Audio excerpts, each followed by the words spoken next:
et ça vient à la 47e minute et que là les Ganais se disent ah bah putain merde et que tu dois commencer à pousser et que là il y a des joueurs du Barça qui restent à terre et qui mettent le ballon en touche, et ben là les joueurs de Leganés ne veulent pas rendre le ballon au Barça. Les gars, à un moment donné, faut arrêter parce que le Barça disait rien en première mi-temps quand les Ganais gagnaient du temps. Tu voyais pas les joueurs du Barça venir insulter les joueurs de Leganés ou autres, mais quand c'est dans l'autre sens, là ça commence à se plaindre. Mais les gars, cette action où Rafinha reste à terre et tu mets le ballon en touche et qu'un joueur comme Mounir El Haddadi, qui est un ancien du Barça, pète les plombs, veut pas rendre le ballon au Barça, qui joue la touche derrière et que les joueurs de Leganés gardent le ballon finalement et qu'ils le rendent pas au Barça, les gars, à un moment donné, faut arrêter. Faut arrêter aussi. Là, ça devient quand même très grave. Ça devient critique. Cette équipe de Leganés rejoint très clairement les équipes type Retafe et j'en passe.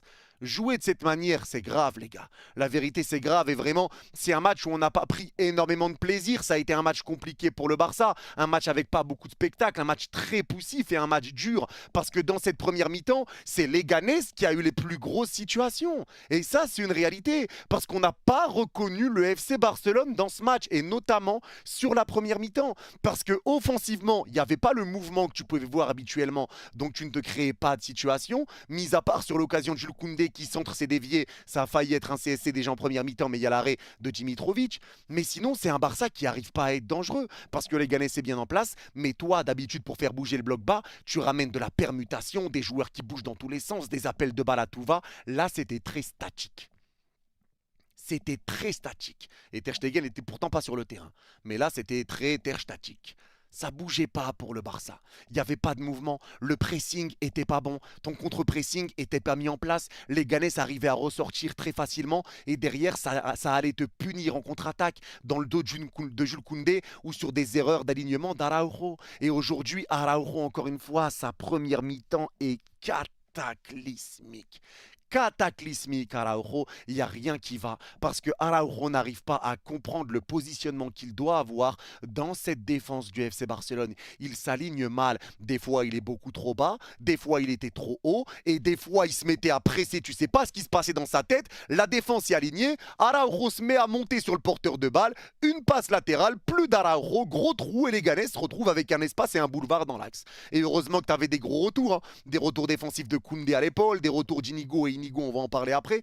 Mais aujourd'hui, Araujo était totalement à côté de la plaque. Ça a été un match difficile pour lui et sur la première mi-temps, ça a été très dur pour tout le monde. Le Barça a galéré. Ça a été très dur et c'est les Ganés qui a eu les plus grosses occasions, notamment avec la grosse parade de Chesney dans les premières minutes aussi. Grosse parade de Chesney et heureusement qu'il est là pour donner de l'air au FC Barcelone.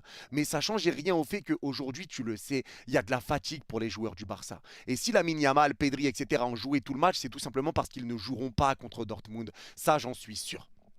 J'en suis sûr, ils joueront pas contre Dortmund. Je peux pas les laisser tout le match comme ça en voyant qu'ils sont quand même émoussés, que c'est compliqué. Lamine Yamal, c'est 23 ballons perdus aujourd'hui. 23 ballons perdus. Ça a été un match très dur pour Lamine. Tu l'as pas vu, il a pas réussi à gagner ses duels. Ses passes étaient pas bonnes. Même Pedri a eu beaucoup de déchets. C'est pareil pour Rafinha. Les passes n'arrivaient pas à destination. Il y avait un Lewandowski qui était totalement fantomatique dans ce match. Lamine Yamal était pris, il n'arrivait pas, il perdait tous ses duels, il perdait tous ses ballons. Ses passes n'étaient pas bonnes, ses dribbles n'étaient pas bons, ses contrôles ça a été dur, Pedri a raté aussi des passes, mais comme il n'y avait pas de mouvement, et ben forcément, si le collectif ne brille pas, individuellement c'est compliqué parce que ce qui doit rayonner en premier dans cette équipe barcelonaise, c'est comme avec le PSG. Il faut que le collectif brille.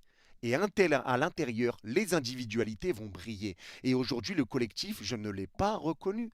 Ça faisait longtemps que je ne m'endormais pas devant un match du Barça. Cette première mi-temps, c'était très compliqué pour Barcelone. Tu n'arrivais pas parce que tu mettais pas de mouvement, pas de pressing, pas de contre-pressing et tu étais mal en point et tu n'étais pas bien placé défensivement. Et c'est pour ça qu'en deuxième mi-temps, Hansi Flick fait un très bon changement. Et encore une fois, lui, c'est un top coach parce qu'il faut dire la vérité. Quand lui voit que quelque chose se passe mal, il comprend directement ce qu'il doit faire pour changer des choses. On en parlait sur le live. À la mi-temps, ça nous le disait justement avec Riquin qui nous disait moi, franchement, je sortirais Araujo, je ferais descendre Garcia et je mettrais De Jong au milieu de terrain. C'est ce qu'il a fait. Et on en parlait. Mais il le voit, Hansi Flick. C'est un coach qui n'hésite pas à réagir. Quand il voit que quelque chose se passe mal, il réagit. Et l'entrée de Frenkie de Jong au milieu de terrain, bizarrement, aura fait énormément de bien au Barça.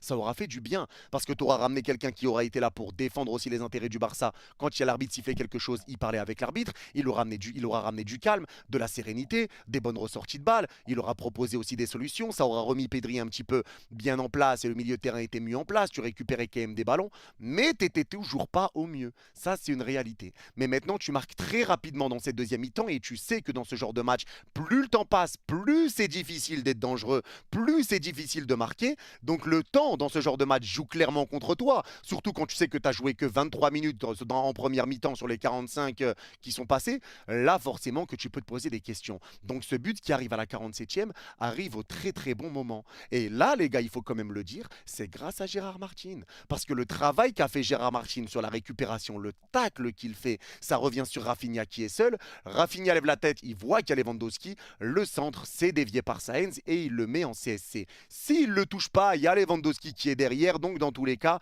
il y aurait eu but. En tout cas, gros danger pour le Barça. Si Lewandowski aurait choc, ça, on ne sait pas. Mais en tout cas, il y aurait eu gros danger. Et ça part de Gérard Martin. Et Gérard Martin, que beaucoup, et moi le premier, les gars, je trouvais qu'il avait rien à faire à la Masia, que c'était le joueur que je comprenais pas ce qu'il foutait là dans cette équipe. Et ben, à force que Flick l'utilise et lui donne de la confiance, et ben, il répond présent, Gérard Martin. Il est quand même pas dégueulasse. Il fait des bons retours défensifs, il commence à être beaucoup plus à l'aise. Il est pas mauvais. Il n'est pas mauvais. Et c'est lui qui vient de récupérer ce ballon et il faut le dire. Il faut le dire. Vraiment, Gérard Martin, super tacle, super récupération. Et derrière, Rafinha te met un très bon centre. C'est récupéré par Sainz qui le met dans son propre but. Et ça fait 1-0 et ce but te soulage. Ce but te soulage. Parce que derrière, tu auras eu des situations d'aller marquer. Tu auras eu des situations de contre-attaque. Mais encore une fois, tu les auras gâchées parce que tu voyais encore que des passes étaient mal données. Tu prenais des mauvaises décisions. Tu passais, mais c'était trop long, c'était trop profond. Ça manquait de puissance sur tes transversales. Tes dribbles, ils passaient pas, il n'y avait pas assez de mouvement, c'était un petit peu dur. Et le Leganés aura continué d'être dangereux. En deuxième mi-temps, il y a ce but qui est refusé pour hors-jeu. Et vraiment, il faut une paire de baloches en titane pour, à la 70e, faire un alignement défensif hors-jeu dans ta surface de réparation. Tenter un hors-jeu dans ta surface de réparation sur un centre qui plus est. Sur un centre, faire cet alignement défensif-là, il faut une paire de baloches en titane. Et ils l'ont eu parce que tu prends le but, mais hors-jeu. Encore une fois, une équipe qui affronte le Barça qui met un but hors-jeu. Il y aura eu des grosses situations avec un centre et là pas hors-jeu. La reprise en plat du pied qui passe juste à côté de la cage de Chesney. Leganés aura eu des situations. Leganés en aura eu et même à la dernière seconde. Et le face-à-face qu'il y avait, mais Inigo fait un retour défensif. Ça vaut un but. Vous pouvez me dire ce que vous voulez. Je vous le répète depuis quelques temps maintenant, depuis un sacré paquet de temps. Hein. Je vous dis qu'Inigo fait une grosse saison, qu'il est monstrueux. Il y a tous les débriefs qui sont là. Et je vous dis qu'Inigo fait pour moi partie des meilleurs défenseurs centraux au monde cette saison. Le retour qu'il fait, le tac par derrière où il prend la balle dans les dernières secondes du match. Parce que si tu prends ce but, les gars, si Inigo tacle pas et que tu prends ce but, encore une fois, ça fait match nul. 5 points d'avance sur le Real gagne demain, ça fait 2. Il y a un classico à jouer, tu perds le classico, le Real repasse devant. Le Real a son destin dans les mains comme le Barça a son destin dans les mains. Inigo, il faut en parler, les gars. Le match qu'a fait Inigo, encore une fois, c'est une dinguerie. Mais son retour défensif vaut clairement un but. Le tacle qu'il a fait est juste énormissime. Sa saison est folle. Et le pire dans tout ça, c'est que c'est un joueur de ballon. C'est un très bon défenseur central. Mais balle au pied, qu'est-ce qu'il est fort. Les passes qu'il arrive à donner à chaque fois, c'est très souvent. Regardez Inigo Martinez qui est au départ d'une action avec une très belle passe. À chaque fois, sous pression, il arrive à ressortir proprement. C'est lui qui donne le ballon pour Pedri, etc. Il y a des situations qui arrive avec Inigo au départ qui ressort le ballon alors que les Leganés c'est très haut. C'est Inigo parce que balle au pied, ce joueur est bon. Il a une très bonne vision de jeu et il a une très bonne qualité de passe en plus d'être très bon défensivement. Donc il se marie parfaitement dans cette équipe d'Hansi Flick. Et c'est pour ça qu'il fait des prestations pareilles. Et c'est pour ça qu'il est titulaire. Et c'est pour ça que ça marche aussi bien. Parce que ce joueur-là est très très fort et il faut le dire. Il faut le dire. Arrêtez de faire passer sa saison pour une saison qui est facile ou autre. Alors que je le rappelle, les gars, il y en a beaucoup qui pensaient que Inigo serait pas là cette saison. Cet été, qui le voyaient partir, qui le voyaient vendu et j'en passe, qui comptaient pas sur lui cette saison. Et encore une fois, moi le premier. Mais regardez comment ça se passe maintenant sur Hansi Flick. Regardez.